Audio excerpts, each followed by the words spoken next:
लक्षाणशतत्रिकानि चैव पञ्चाशदष्टोच सहस्रसङ्ख्या मेत्तं पञ्चपदं नमामि अर्हन्तासि यत्थं गणहरदेवेगन्त्यं सम्मं प्रणमामि भक्तजित्तो शुद्धनाणमहोविं शिरसा इच्छामि बन्ति शुद्धभक्तिकौसगुकौतसालोचन अंगो अंग पैनी पौणे परमसत पणमाण्यो पूगई चूलिया चेशुत्तत्थो इदं कायं स्यानिच्कालम् अंचेमि पूजेमि वन्दामि नमं स्वामी दुःखकोकमुखो बोहिलाओ सुगमनम समायमर्णम जिन गुण संपत्ति हो मज्जुम अतः प्राणिक स्वाध्याय वेलाय में आचार्य भक्ति काय से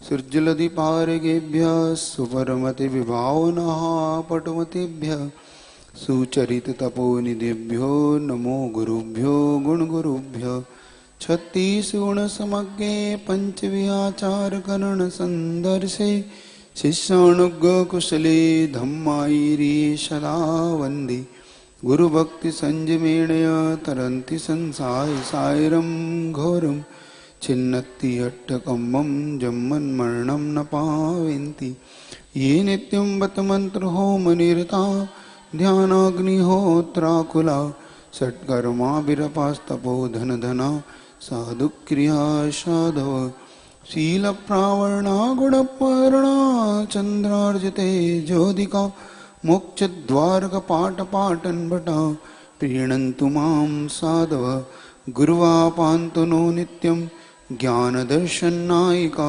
चारित्राणो गंभीरा मोक्षमार्गोपदेशका इच्छामि बन्ति आर्यभक्तिकौ सद्गुकौतसालोचे समनान समदर्शन समचर्युक्ताणं पञ्चव्याचारणम् आयर्याणम् आयरादिशुधनाणवदेश्याणं वज्रायाणं तेरनगुणपालर्याणं सव्वसावणं सिंहणकालमंचेमि पूजेमि वन्दामि नमं स्वामी दुःखकोकमुखो बोहिलाओ सुगैगमनं समायमर्णं जिनगुण संपत्ति हो मध्यम यस्य स्वयं स्वभावाप्ति रभावे कृष्ण कर्मणा तस्मै संज्ञानरूपाय नमोस्तु परमात्मने। गाथा नंबर अब आपके सामने 30 हो गई थी ना, अब 31। उससे पहले अपन ये समझें कि जितना भी यह जीव इन पुद्गलों को भोग कर आया है वह सब पर्याय रूप में कई बार भोग कर छोड़ चुका है। इसलिए मोह से युक्त हुआ जीव बार बार इन पर्यायों को भोगता है, पुनः छोड़ता है। किंतु जो विद्वान होता है, मम विज्ञस, जो विद्वान मुझ जैसा विद्वान इनकी इच्छा कैसे करेगा का स्पृहा इस प्रकार से क्यों नहीं करता, तो उन्हें बताया जो झूठन के समान, उच्छिष्ट के समान, उल्टी के समान उनको मानता है वो फिर पुनः इनकी इच्छा कभी नहीं करता। अब आगे बताते हैं कि कौन किसको हित चाहता है, किसका हित किसमें है, कौन किसके प्रति समर्पित होता है। तो आगे इसी का उत्तर दे रहे हैं कि यह जीवात्मा अगर बंदिश को प्राप्त नहीं होता, अगर ये बार बार पुद्गल से किस प्रकार से मुक्त होता है, तो पुनः पुद्गल कर्म से कर्म कैसे बंधता है, उसी के लिए बता रहे हैं। 31 नंबर गाथा निकाल ले।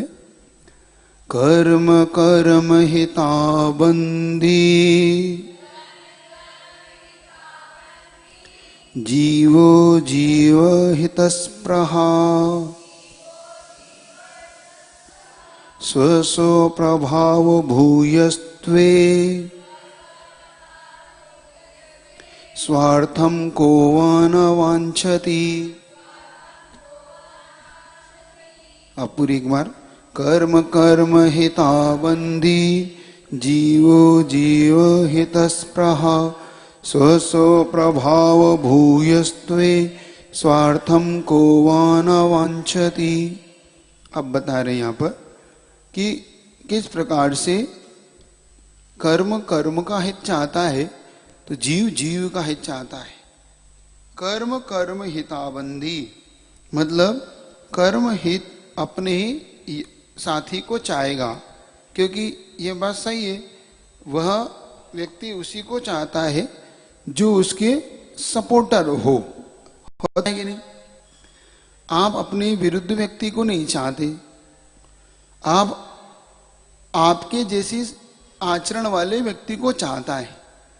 हर व्यक्ति अपने आचरण वाले को चाहता है, अपने से विरुद्ध आचरण वाले को नहीं चाहता। जैसे जो लोग व्यसनी व्यसनी को चाहते हैं उन्हें सज्जन नहीं भाते, सज्जन सज्जन को चाहता है उन्हें व्यसनी नहीं भाते। जो लोग पूजन अभिषेक करते हैं उन्हें पूजन अभिषेक वाले अच्छे लगते हैं, और जो लोग मेज टीवी इत्यादि देखने में पिक्चर में लगते हैं उन्हें वो अच्छे लगते हैं, वो उनको चाहते हैं, वो दूसरे को नहीं चाहते। एक सबसे बड़ी विडंबना है। तो अब यहां पर कर्म किसको चाहेगा? जीव को नहीं चाहेगा, वो कर्म को चाहेगा, क्योंकि उसका आकर्षण का केंद्र कर्म है।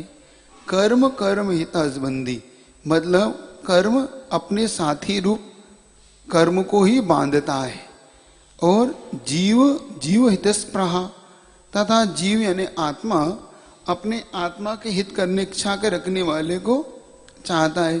क्यों? क्योंकि सब अपने अपने प्रभाव को बढ़ाना चाहते हैं।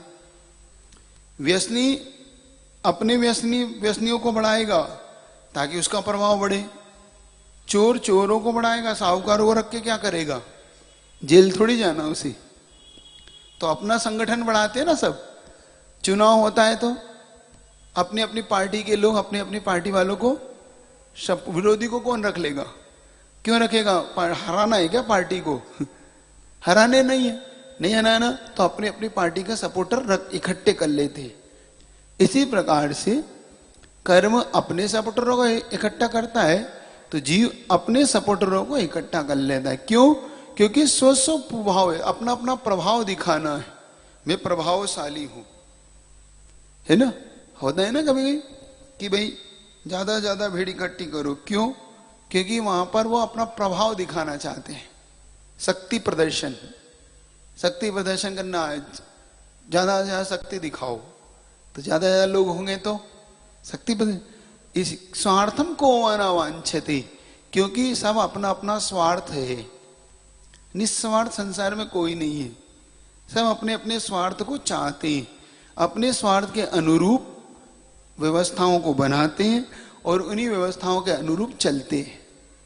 स्वार्थ से उठ के परमार्थ की ओर जाने वाले विरले होते। अभी उसकी चर्चा करेंगे, अभी पहले कर्म की चर्चा पर विशेष तौर से कर ले। तो यहां पर जब हम जीवात्मा है, कर्म पुद्गल है, अब हमारे लिए दो दिशाएं हैं।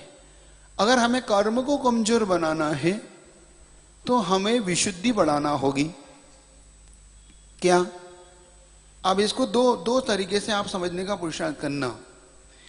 कर्म अपना प्रभाव दिखाने के लिए अपने कर्मों को इकट्ठा करता है, तो जीव अपनी शक्ति दिखाने के लिए अपनी विशुद्धि को बढ़ाता है। तो हम पे जिसका प्रभाव होगा वो हावी हो जाएगा। सीधी सीधी बात है। जो कौन हावी हो जाता है? जिसका संगठन मजबूत हो जाता है।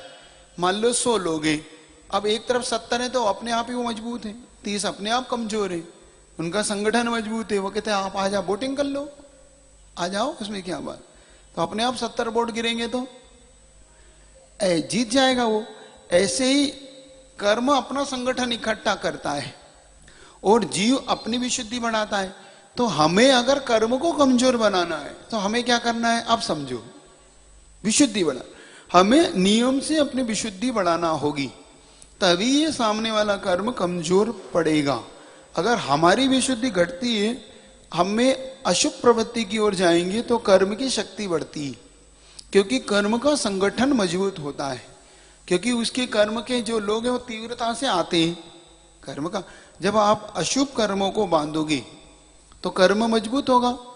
वो कर्म तो चाहता ही है कि आपको छोड़ना नहीं है मुझे, मैं क्यों छोड़ू आपको, तो मैं आपके साथ रहना चाहता हूं, तो बस आपको मेरे साथ रहना, संगठन मेरा मजबूत है।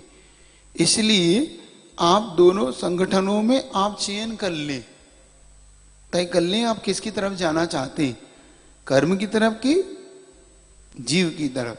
जीव की तरफ जाना है तो वो रास्ता थोड़ा कठिन है, क्योंकि वो रास्ता जीव की तरफ विशुद्धि बढ़ाने का रास्ता कैसा है, कठिन है। क्योंकि बाहरी सब चीज पुद्गलों को छोड़ना कठिन पड़ता है। पुद्गलों को कैसे त्यागेगा, पुद्गल कर्मों को त्यागने के लिए, छोड़ने के लिए, सेना से लड़ने के लिए बहुत कुछ चाहिए। तो कैसी विशुद्धि रूपी सेना चाहिए। जब आत्मा की विशुद्धि रूपी, जब आत्मा का प्रभाव बढ़ेगा तो अपने आप कर्म का प्रभाव घटता है। और इतने अनंत हो गए, इतने अरिहंत सिद्ध हो गए, सबने आत्मा के प्रभाव को बढ़ाया, तब कर्म का प्रभाव घटा, तब हाथ जोड़ के कर्म खड़ा हो गया। हम जा रहे हैं। शतरंज का खेल आपको बोला था कैसे घेरता है वो राजा को, राजा को घेरते ना सब मिलके, और से और मात यही होता है। राजा के सामने से मात करके खेल खत्म कर। ऐसे ही कर्म रूपी राजाओं को जब जीव रूपी राजा घेरता है तो कर्म हार मान के खड़ा होता है, तो केवल प्राप्त करके अनंत काल के लिए जीव आत्मा सिद्ध हो जाती है। लेकिन जब कर्म घेरता है जीव को, उस समय जीव अगर थोड़ा सा ढीला पड़ जाए तो फिर कर्म भारी पड़ के जीव को, चलो अब हम भारी हैं। इसीलिए अभी तक अपना संसार में रहना क्या बता रहा है, कर्म की सेना हमेशा हम पे भारी पड़ी और उसने अपने प्रभाव को हम पे बनाए रखा, और आज भी वो बना हुआ है। नहीं बना हुआ है। अगर बना नहीं होता तो आप सब कहां होते, स्टेज पे होते, नहीं होते, होते स्टेज पे। मतलब आप भी वीतराग मुद्रा के धारी होते, आप भी इसी मार्ग के धारी होते। आपका नहीं लेना क्या बता रहा है कि आप कर्म की सेनाओं की तरफ एक सपोर्टर हैं। जो कर्म की सेना के सपोर्टर है वो हमेशा उनका, क्योंकि उसका प्रभाव आप पे बहुत तेज है। कर्म का प्रभाव इसी को बोलते हैं। जब जब अच्छे कार्यों के लिए आपको विघ्न आए, आपका हमेशा प्रश्न रहता है, एक बार उत्तर आपको पहले भी दिया था कि महाराज धर्म करते समय विघ्न क्यों, विशेष तौर से धर्मात्माओं को विघ्न क्यों आते हैं, विशेष तौर से धर्मात्मा परेशान क्यों रहता है, विशेष तौर से धर्मात्माओं को इतने संकट क्यों उभर के आते।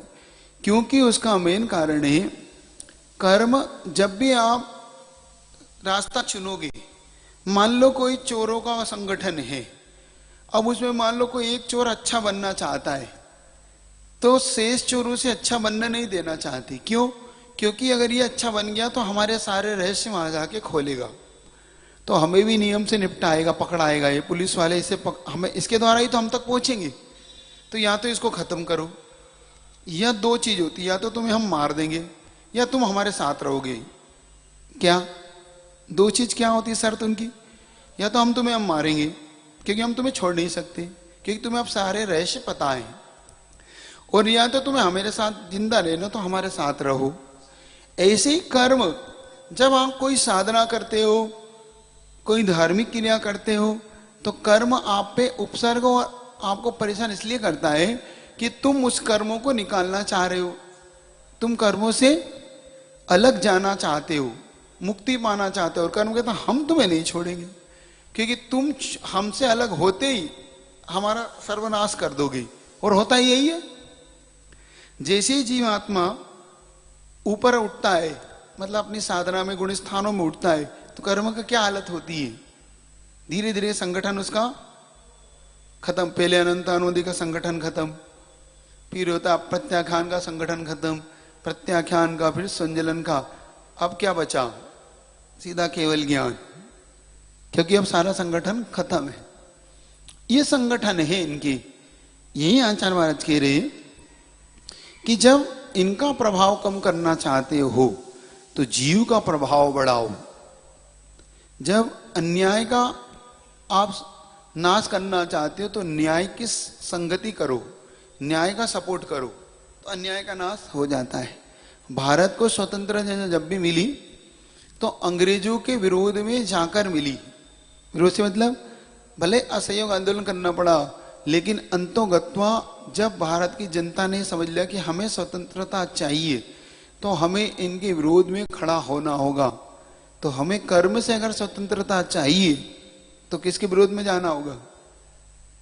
बोलो तो आप लोग, या तो समझ में नहीं आ रही। कर्म के विरोध में ना, कर्म के विरोध में जाकर आपको खड़ा होना होगा। असहयोग आंदोलन, असहयोग आंदोलन समझ गए ना? अंग्रेजों का कोई सहयोग नहीं करेगा, बस कर्म का कोई सहयोग नहीं करेगा। कर्म का सहयोग कैसे, कर्म सहयोग कैसे करवाता है? मान लो कहता है भूख लगी है, असहयोग आंदोलन, आज उपवास है, असहयोग आंदोलन नहीं मिलेगा। बहुत कर्मी कह रहा देखो बहुत भूख लगी है, नहीं, असहयोग आंदोलन पे बैठे हुए हैं आज हम। आज ये पहनने का मन है, नहीं मेरा 2 ही कपड़े पहनने का, 2 ही ड्रेस का नियम है, नहीं मिलेगी तीसरी। असहयोग आंदोलन, देखो मेरा मन है इस प्रकार से। कर्म तो आपके अंदर मोह, मोह का काम यही है। मोह आपके अंदर उस बातों को डालेगा बार बार। देखो तुम्हारा वो प्रिय है, कोई नहीं है, कोई किसी का प्रिय नहीं है। दिग्देश खगायत्य संवसंती नगे नगे, भूलना नहीं वो गाथा है आचार्य महाराज। क्या थी वो गाथा? बोलो।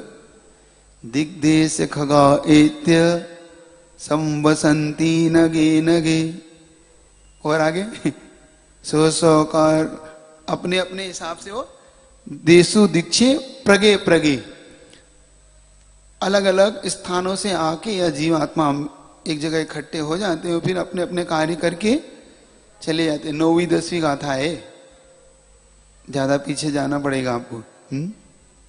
है 9वीं है ना? हाँ चलो, कम से कम मेरा 9वीं। आप मतलब याद नहीं कर रहे, इसका मतलब आप लोग अब करो, बोलना पड़ेगा। अच्छा, बोले तो निमंत्रण दिए वगैरह, आपको श्रीफल चढ़ाए वगैरह काम नहीं होगा। कोई बात, चलो मंगवाते हैं श्रीफल। अरे जिसकी रुचि, देखो जिसकी रुचि होगी वो स्वयं याद कर लेगा, उसे थोड़ी कहना पड़ेगा बार बार। क्योंकि स्वार्थम को न वांछति, अपना अगर स्वार्थ चाहते हो तो स्वयं अपने स्वार्थ के लिए याद करो, मेरे लिए याद मत करो। आप ये मत सोचो कि महाराज जी पे कोई उपकार करेंगे हम। अपने पे उपकार करो कि ये याद करके मेरा भला होगा। महाराज का तो भला होना ना हो गया, जितना भला होना, तो महाराज ने तो याद करके अपना भला कर लिया, आप अपना भला कर लो।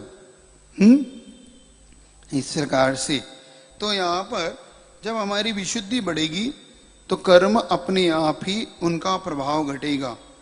अपना प्रभाव घटाने के लिए, जैसे कि मदोन्मत्त हाथी का प्रभाव घटाने के लिए महावत तेला करा देता है। हाथी का क्या कराता है? जब आपको बताया था कि हाथी को कैसे पकड़ता है, वो हाथी को जो पकड़ता है तो कितने दिन तक कुछ नहीं देता? 3 दिन तक पानी नहीं, कुछ नहीं, घास, सब हाथी चीखता चिल्लाता रहता है। 3 दिन में सारा सब मद उतर जाता है। ऐसे कर्मों का मद उतारना हो तो फिर कर्मों के लिए आपको उसकी बात नहीं मानना, कर्मों की बात कभी स्वीकार नहीं करना। ठीक है, वो अपना प्रभाव बताएगा, कभी प्रभाव उसका बढ़ेगा, कभी आपका प्रभाव बढ़ेगा, लेकिन धीरे धीरे आप अपना प्रभाव बढ़ाओ। जीव का अपना प्रभाव जैसे जैसे बढ़ेगा वैसे वैसे कर्मों का प्रभाव घटता चला जाएगा। इसीलिए इस संसार में अगर आप अपना प्रभाव बढ़ाना चाहते हो तो नियम से आपको उस प्रभाव से ऊपर उठ के इस जीव के बारे में सोचना होगा। क्योंकि आप स्वयं जानते हो कि अगर ये प्रभाव नहीं होता तो आपको यहां पे रहना नहीं होता, ये तय था। जैसे धन धन को खींचता है और ज्ञान ज्ञान को, धन से धन बढ़ता है ना, कहावत है। धन धन को खींचता है, वो बढ़ा लेता है धन, और ज्ञान ज्ञान को बढ़ा लेता है, क्योंकि धीरे धीरे ज्ञान का क्षोभम बढ़ता है तो अपने आप उसका ज्ञान वृद्धिगत होता है।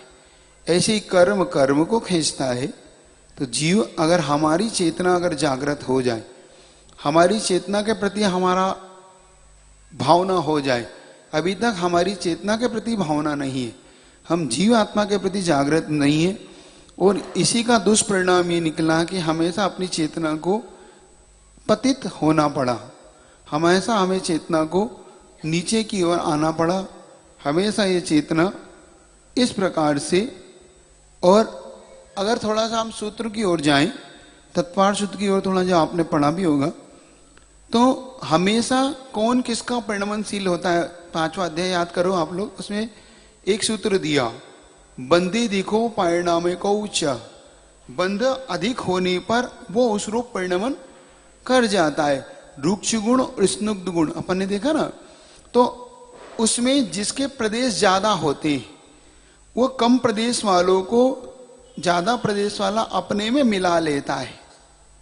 जैसे उन्होंने गुड़ का उदाहरण दिया था कि इसे गुड़ पे जब धूल उड़ के जाती है तो भी गुण रूप ही प्रकट हो जा, मतलब परिणत हो जाती है। गुड़ होता है ना, गुड़, तो गुड़ होता है, उस पर धूल उड़ती है, तो जब उस पर चिपक जाती है तो वो गुड़ जो धूल है, हल्की सी धूल भी, उसके परमाणु उस रूप परिणमन हो जाते, क्योंकि बंदे दिखो चाह, दोनों में अपने आप ही परिवर्तन आ जाता है। इसी प्रकार से कर्म में अपने आप कर्मों को परिणमित कर लेता है। यह लोक कहावत है, अधिक शक्ति वाला कम शक्ति वाले को अपने में मिला लेता है। यह हमेशा का रहा है कि कम शक्ति वाले लोग अधिक, इसलिए अपने को अगर कर्म से ऊपर उठना है, और कुछ नहीं है। इस कार्य अपन अगर इस गाथा को देखें, इस कारिका को देखें, तो इस गाथा के अनुसार मुख्य रूप से उनका ध्येय कहां पे ले जाना है आपको।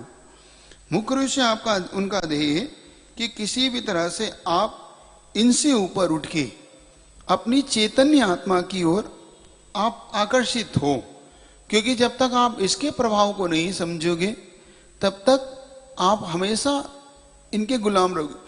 भारत तब तक गुलाम रहा जब तक उसने अपनी शक्ति को नहीं समझा।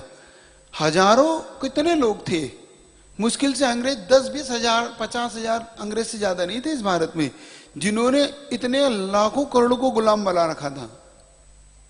कुछ नहीं है, संगठन नहीं होने से, शक्ति का बिखरा होने से ये भारत गुलाम रहा, क्योंकि उन्होंने क्या डाला, फूट डालो राज करो की नीति थी उनकी।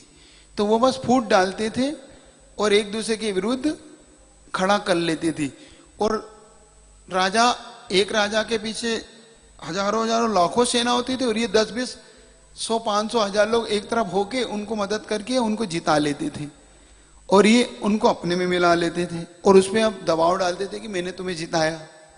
ये होता था ना अंग्रेजों। आप अंग्रेजों का इतिहास देखो, ज्यादा नहीं थे अंग्रेज, लेकिन कुछ अंग्रेज आप पे राज कैसे कर गए, उन्होंने आप पे अपना प्रभाव रखाया, फूट डाली, राज किया। ऐसे ही कर्म क्या करता है, ये समझने का पुरुषार्थ करो। आपको मैं अंग्रेज भारत तो इसमें नहीं ले जाना चाह रहा, आपको तो एक बात बताना चाह रहा हूं कि मुख्य ध्येय क्या है। हमारी आत्मा परतंत्र क्यों है, हमारी आत्मा स्वतंत्र क्यों नहीं हो पाई, क्योंकि हमेशा कर्म ने हम में फूट डाली। क्या 11वर्णी 10वर्णी वेदनी मोहनी आई, उन्होंने हमारे जो गुण है इनको प्रकट नहीं होने दिया, इनके प्रभाव को नहीं बढ़ने दिया, और जब जब इनका प्रभाव हम नहीं बढ़ा तब तक हम इन कर्म की गुलामों की बेड़ियों में जकड़े रहे। यही आचार्य महाराज कहना चाह रहे कि अगर आप इससे ऊपर उठना चाहते हो तो आपको कुछ ऐसा करना होगा जिस करने से आपका हित होगा। तो हमारे पास कितने चार चीजें देखो, चार प्रकार के ध्यान है हमारे पास। धर्म ध्यान, शुक्ल ध्यान, आर्त ध्यान और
है।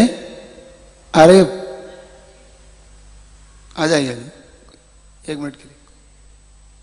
तो यहां पर बता रही है कि कर्म का धर्म ध्यान और शुक्ल ध्यान ये हमारी आत्मा के सपोर्टर हैं।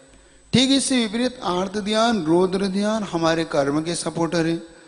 अब हमें अगर चाहिए तो हित करना हो हमें, तो शुक्ल ध्यान और धर्म ध्यान का हमें सपोर्ट लेना चाहिए। इससे विपरीत अगर हम कर्म का सपोर्ट है तो हम आर्त रोध ध्यान में डूबेंगे। तो आर्त रोध ध्यान जितना हम करेंगे उतना ज्यादा कर्म का बंद होगा। जितना धर्म ध्यान और शुक्ल ध्यान हम करेंगे उतना ज्यादा हमारी आत्मा का उत्थान होगा। आत्मा का उत्थान और पतन हमें, क्योंकि स्वार्थ क्यों नहीं, स्वार्थम क्यों ना वांछति, जो ये लाइन दी ये याद रखना। अगर स्वार्थशील है तो मोक्ष मार्ग में स्वार्थी बनना ही चाहिए। क्या बनना चाहिए? मोक्ष मार्ग में स्वार्थी बने बगैर आप मोक्ष मार्ग में नहीं बढ़ सकती। सही बताओ। जो दीक्षा लेता है, भगवान महावीर ने दीक्षा ली तो उनके एक परिवार को, घर को, माता पिता को छोड़ा कि नहीं?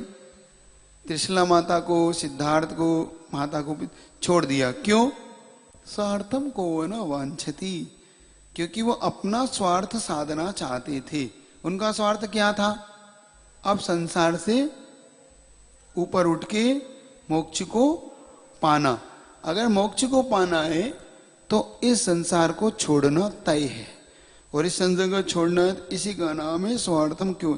एक तो स्वार्थ होता है संसार का, उसमें तो आदमी धोखा भी देता है, परिवार को भी देता है, मित्रों को भी देता है ना। दूसरे लोगों को धोखा देके अपना राज्य बनाना, अपनी संपत्ति बनाना, ये सब करता है। क्या करता है? यही करता है ना। तो ये संसार का स्वार्थ। यहाँ संसार के स्वार्थ की चर्चा नहीं कर रहे महाराज, यहाँ हमारा स्वार्थ कर रहे अपने आत्महित की। अगर अपना आत्महित में चाहते हो, अपना स्वार्थ चाहते हो, तो इन मोह के बंधन से आपको ऊपर उठना होगा। ये बार बार इसी ओर लेके जाएंगे आपको। कहाँ लेके जाएंगे आपको? ये बार बार इस ओर आपका ध्यान आकर्षित करेंगे, बार बार आपको इस ओर खींचेंगे कि किसी प्रकार से ये इन प्रकरण आपके अंदर ये आ जाए भावना कि अपना स्वार्थ साधने लगो। संसार में कोई किसी का नहीं है, ध्यान रखना। हर व्यक्ति अपना स्वार्थ साधता है। अगर नहीं स्वार्थ साधता है उसका, तो आपका क्या हो जाता है? विरोधी। जब तक उसका स्वार्थ है तब तक आपका मित्र है। उसका स्वार्थ निकल गया तो आपका कुछ नहीं हो, फिर कुछ अपने अपने स्वार्थ का है। सही बताओ। जो माता पिता भी होते किस पुत्र को ज्यादा चाहते हैं? जो क्या हो कमाओ। बिल्कुल ठीक, इसमें कोई दो मत नहीं है। जो कमाने वाला हो, माता पिता के लिए विशेष तौर से धन इकट्ठा करने वाला हो, वो पुत्र सबको पसंद आता है। और जो नहीं कमाता है वो सिर्फ बैठ के खाता है, वो क्या कहते हैं उसको लोग? बोलो। निठल्ला। ठीक है, अपनी अपनी भाषा है। तो उसको माता पिता नहीं चाहते। चाहने से मतलब हाँ ठीक है कोई बात नहीं, ठीक है रोटी के लिए आप जी रहे हो कोई बात नहीं, आप भोजन करो, इतना ही आपके लिए पर्याप्त सफिशिएंट।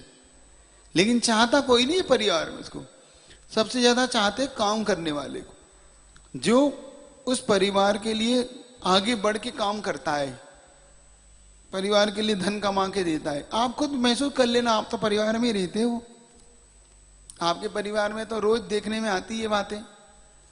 अपने आप ही जो कमाता है उसके लिए बहुत सारा अलग से भोजन पानी सारी व्यवस्था उसकी अलग होती है। अलग से मतलब अरे वो आने वाला है उसके लिए बना के रखो, ये बना के रखो, देखो वो भूखा ना हो, भूखा नहीं रहना चाहिए, वो देखो इतनी मेहनत करके। और जो अभी तो खाया, कितना खाते हो, शांति तो रखो, वो भी चुप हो जाता क्योंकि वो कुछ कर ही नहीं रहा है, उसको बोलने का अधिकार ही खो चुका है। कितना कितना खाया, चलो बैठो अभी शांति से, जबकि सुबह खाया था उसने। और ये जो अभी कमा रहा था वो अभी आधे घंटे पहले ही खा के गया, नहीं नहीं थोड़ा सा और कुछ तो, नहीं नहीं इनके लिए देखो बना के दो, चाय बना के दो, देखो बहुत देर हो गई इनको। मतलब उसका ध्यान विशेष तौर से रखा जाता है, रखा जाता ना, बोलो तो क्यों क्यों, उसके पीछे क्या हेतु होता है? स्वार्थम को न वांछति, स्वार्थ होता है कि ये हमारा बेटा है, ये धन कमा के लाता है, ये हमारा ध्यान रखता है। वही बेटा अगर बद कमाओ हो जाए, मान लो कुछ ऐसा हो जाए उसको, तो वही इसके लिए इनकी कब तक सेवा करेंगे? अरे कल तक तो आप कह रहे थे ये बहुत अच्छा है, कमाऊ बूथ है, ये है वो है, अब अभी आप कह रहे हो कि अब कब तक इनकी, कब तक ये ऐसे ही रहेंगी? क्या कभी ठीक नहीं होंगे ये? अब देखो 1 मिनट में स्वार्थ बदल गया। बहुत बार आपसे मैंने एक बात कही कि जो व्यक्ति मान लो मर जाते हैं, मरण हो जाते हैं घर में, तो क्या क्या कह के रोते हैं आप लोग? क्या कह के रोते हैं? क्या शब्द होते हैं आपके? अब हमारा देख लेना, अब हमारा क्या होगा, ये चले गए।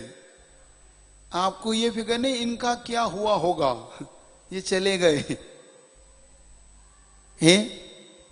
कभी आपको फिक्र लगी ये बेचारा कहाँ गया होगा जिसने हमारे लिए इतने सारे पाप किए, हमारे लिए इतनी सारी, इतनी झूठ चोरी सब 5 पाप किए, इतना धन इकट्ठा करके यहाँ पे रख के गया, ये बेचारा कहाँ गया होगा? फिर भी आप रो रहे हो हमारा क्या होगा? और क्या प्राण और लो उसके, क्या आप इसकी देह को भी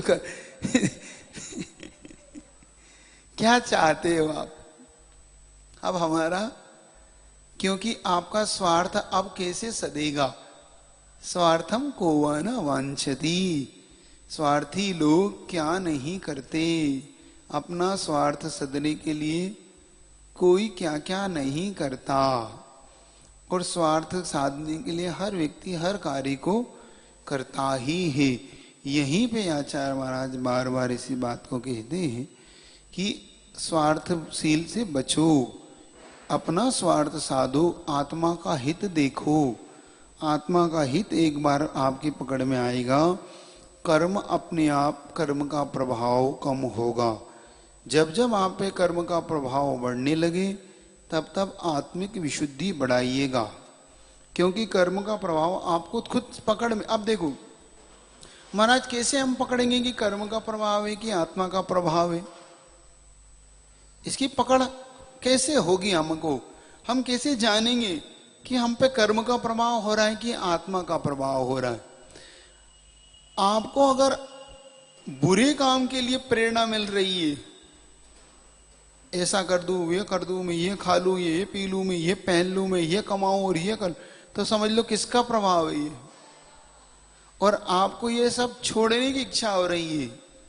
कुछ नहीं रखा संसार, बेकार है, इससे ऊपर उठना चाहिए। मेरा आत्मा कल्याण का मार्ग मुझे कब मिलेगा?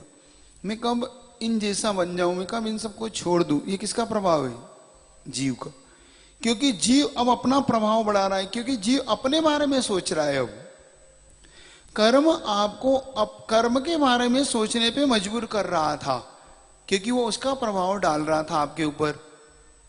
क्या कर रहे हो? ये सब छोड़ने की चीजें थोड़ी है, ये तो अभी ग्रहण करने की उम्र क्या है, अपनी छोड़ने की उम्र है क्या? ये तो इकट्ठा करो, आगे जाके क्या होगा क्या मालूम, कैसा होगा।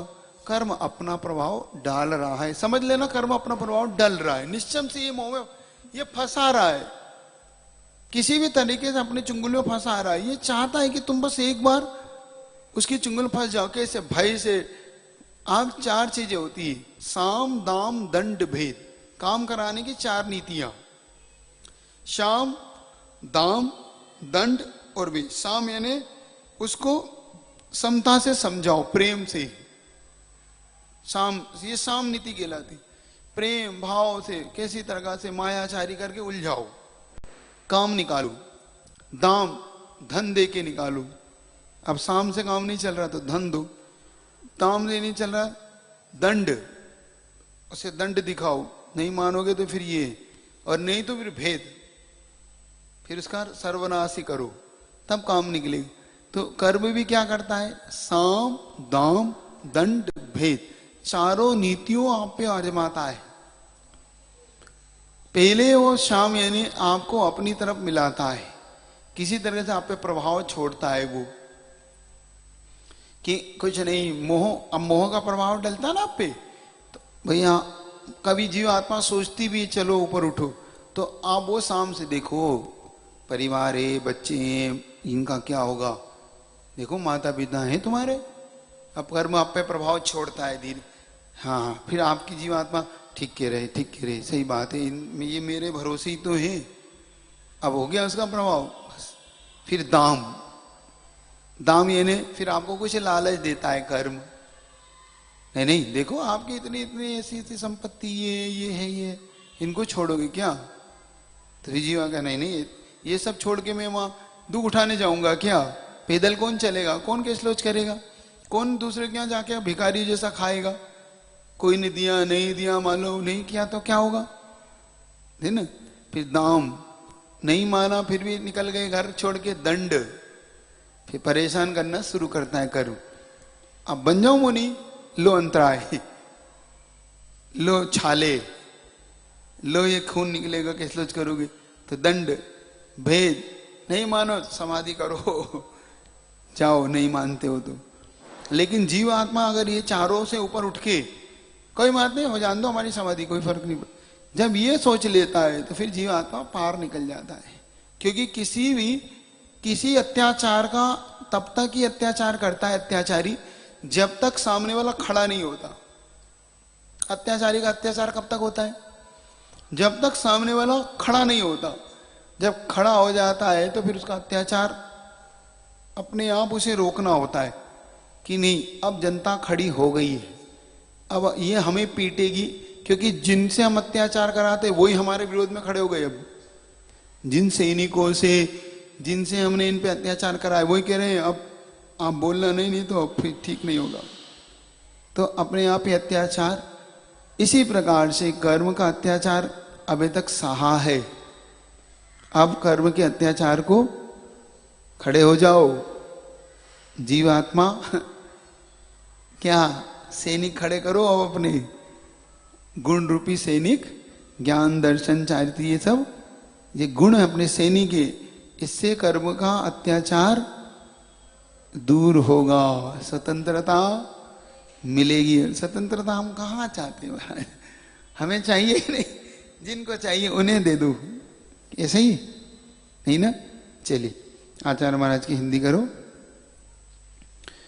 कर्म चाहता तभी कर्म हित, कर्म कर्म से जब बनता, जीव चाहता तभी जीवित, जीवन जिसमें है सदता, अपने अपने प्रभाव के बलशाली हैं जब होते, स्वार्थ सिद्धि में कौन कौन फिर तत्पर ना हो सब होते। ये तो हिंदी सरल है आचार्य, ठीक। चलिए कल की गाथा का उच्चारण कर ले, कल जो करेंगे ना बहुत अच्छी आ रही है। इसी से रिलेशन उसका होगा। जब शिष्य आप पूछता है कि कैसे करेंगे, हम अपने अपना कैसे साधेंगे, तो बता रहे परोपकृति मुत्सर्ज सपकार परो भव।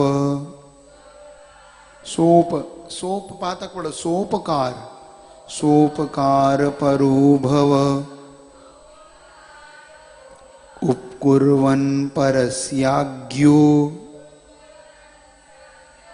दृश्यमानस्य लोकवत्। चलिए एक बार और। परोपकृति मुत्सृज स्वपकार परो भव। उपकुर्वन् परस्याज्ञो दृश्यमानस्य लोकवत्। जिनवाणी के ज्ञान से शुजे लोकालु सो वाणी मस्तक धरो सदा दित। हे जिनवाणी भारती तो ही जपू दिन रेन जो तेरी सरना।